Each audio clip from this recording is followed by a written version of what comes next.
And in international news, HSBC doubled its profits in 2010 but cut its profitability target for this year. Net income of Europe's biggest bank by market value more than doubled to over $13 billion last year. Profits, though, missed expectations.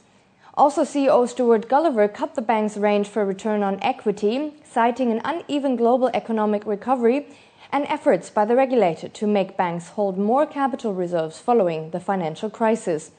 Overall, investors were disappointed by the results, and HSBC's stock slid more than 1.5% in London trading today.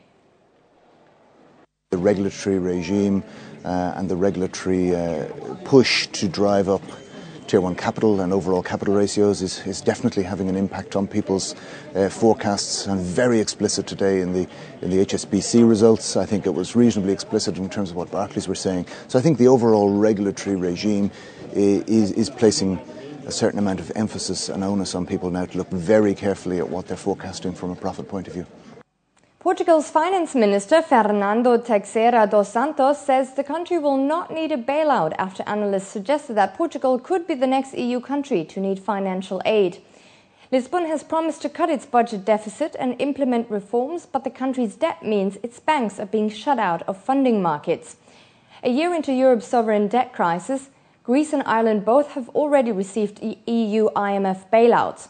Portugal's borrowing costs have risen sharply over the past year, that analysts say could eventually force it to seek financial aid as well. Portugal is looking to the EU to buy government bonds of troubled Eurozone members. The European Union is holding 2 summits in March to discuss its rescue mechanism. Well, I think the investors right now are quite negative about Portugal.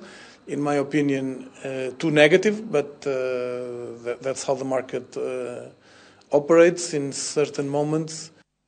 Car makers gathering at the Geneva Motor Show this week are looking to boost their presence in booming emerging markets.